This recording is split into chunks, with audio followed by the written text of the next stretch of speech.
Star Wars The Rise of Skywalker is now just 18 days away from its official release by Disney, Lucasfilm, and even creator George Lucas and J.J. Abrams. That is all set and ready to end the sequel trilogy and the Skywalker saga itself. This is Mike Zero. Make sure to subscribe if you are new to the channel for future Star Wars content. Now, one thing about Episode 9 that a lot of fans are very intrigued about and very worried about as well is exactly how JJ is really going to wrap up the entire Skywalker saga that started back in 1977 and exactly where it's going to leave things off. Obviously, we do know that J.J. Abrams talked about this, of how the ending is going to be both ambiguous and have a moment of clarity at the very end that's going to answer some of the burning questions and answer new questions at the very beginning of this movie that will be formed by J.J. Abrams. Now, this film, they plan to make it by far the darkest Star Wars movie there is out of the entire Skywalker saga. To be quite honest, I'm pretty sure that they cannot top Revenge of the Sith, given that you have the fall of Anakin, the Jedi Order, the youngling situation, everything related to Padme's death. I mean, I just can't see J.J. Abrams topping Revenge of the Sith as making this the darkest film. But moving on forward, what's really intriguing has all to do with Darth Plagueis, Palpatine, and more. Specifically, shot descriptions consisting of a sequence where it's explained that both Rey and Kylo Ren are said to be inside of Palpatine's throne room, where they are both put into a Force freeze state by Palpatine, where he begins to use his Force conduit technique.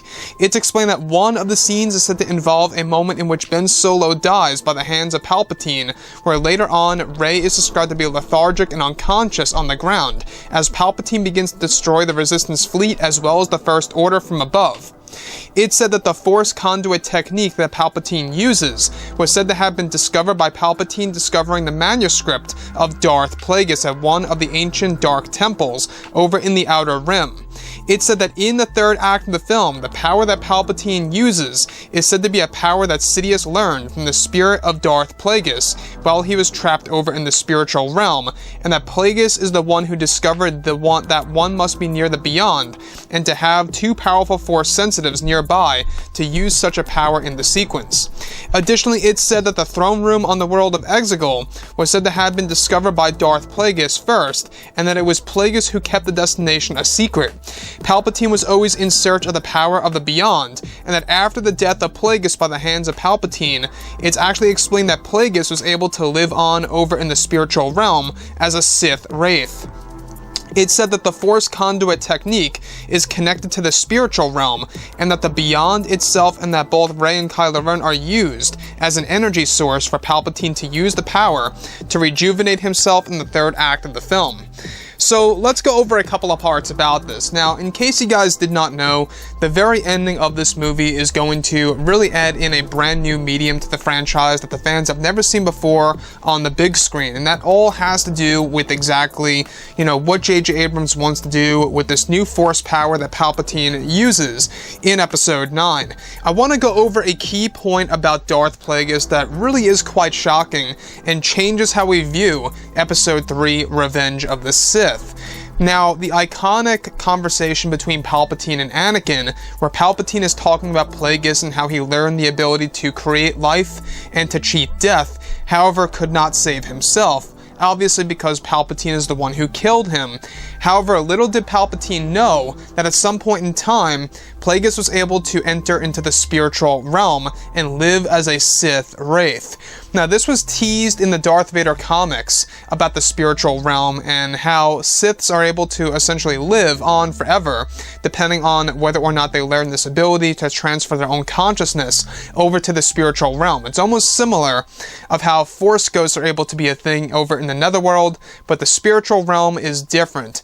So what's different about the spiritual realm is that, of course, they are trapped in that realm forever. They cannot escape that realm and or come out of that area, and they are actually unable to manifest like a Force ghost.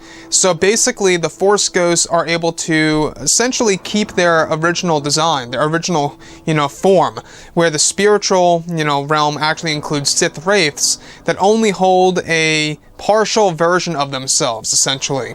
Hence why the Darth Vader Sith rate that we actually went over isn't really like the real Darth Vader. It has a different design to it all. Same exact thing goes for Darth Plagueis. Now, this power that Darth Plagueis discovered over in the Beyond, specifically over in the Unknown Regions, it's actually said that it was Plagueis who discovered the exact location of the world of Exegol that was later handed down to Palpatine, or that Palpatine learned about it after the death of Plagueis through the manuscript. Now, the manuscript of Plagueis is actually a thing from Star Wars Legends, in case you guys did not know. This is a big thing in Star Wars Legends that was actually taken by Disney and Lucasfilm now in Episode 9. That's going to be explained even more so in the upcoming novelization of Episode 9, due for release in March of 2020 next year. So the novelization will answer a lot more questions and will unveil new revelations as well, on top of the film's release on December 19th of this month. So with that being said, the one thing that I do want to go over that I think is quite a shocker is that essentially Palpatine was able to find the manuscript of Darth Plagueis at one of the ancient Dark Temples. Now, there are numerous Dark Temples throughout all corners of the galaxy, in case you guys did not know, that will be lightly, demonstrated in Episode 9. In fact, Palpatine's new throne room is a Dark Temple in and on itself that he claimed as his own, and is said to be the exact destination of where the original body of Supreme Leader Snoke lived. We actually went over the whole Snoke story in The Rise of Skywalker in the past couple of videos. If you guys want to go ahead and check that out, it's a very interesting sequence in the very beginning and end of the movie. But moving on forward, everything related to Darth Plagueis, you can see that J.J. Abrams is really trying to wrap it all together. Everything from Snoke and Palpatine to Plagueis and Palpatine, and exactly how that dynamic is going to unfold in this movie, and how it's going to benefit the character of Sidious. Basically, the power of the Beyond is connected to the spiritual realm, which allows him to use that power, raw power, in order to rejuvenate himself to a far more youthful state, where he is able to literally do what he wants to do, and he's not going to be hooked up to the machinery anymore, or he doesn't have to be on his deathbed anymore. The very beginning of this movie is actually said to show us a version of Palpatine on the verge of death, and basically both Rey and Kylo Ren are going to be used as a battery, in a sense, as an energy source, in order for him to make this power possible. So the whole Darth Plagueis dynamic, what I find so inspiring about this is that, yes, they will be expanding elements of Star Wars Legends and kind of bring that into canon material under Disney and Lucasfilm, but at the same exact time, they're also only cherry-picking elements from the EU and then kind of reworking it into The Rise of Skywalker of their own. So you're going to have little slivers of the expanded universe in Episode 9, except it's going to be a little Disneyfied in this movie, which some hardcore fans may have a problem with that, and some other fans may have no problem with that and just kind of, brush it off their shoulders and be like, whatever.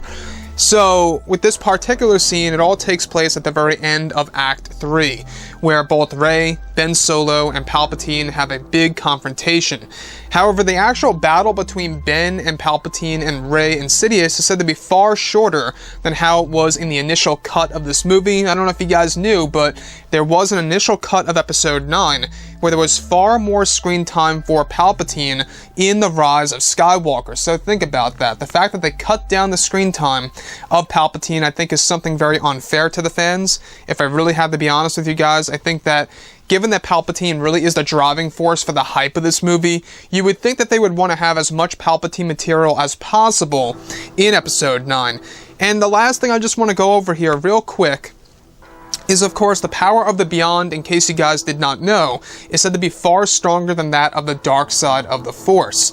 So basically, JJ is introducing a new medium of power. You have the light side, you have the dark side, and then you have the Beyond, which is said to be just raw power from the origins of the galaxy and the origins of the dark side of the Force that were created by the Wills. In fact, this is said to be the very center of where the galaxy was actually created by the Wills. Basically, it's the most powerful Force nexus there is out of the entire galaxy.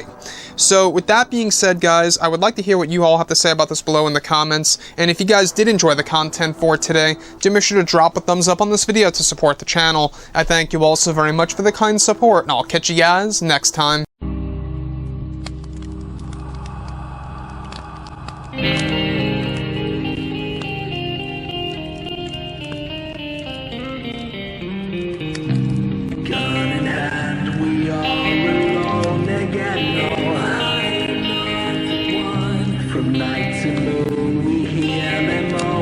got nothing.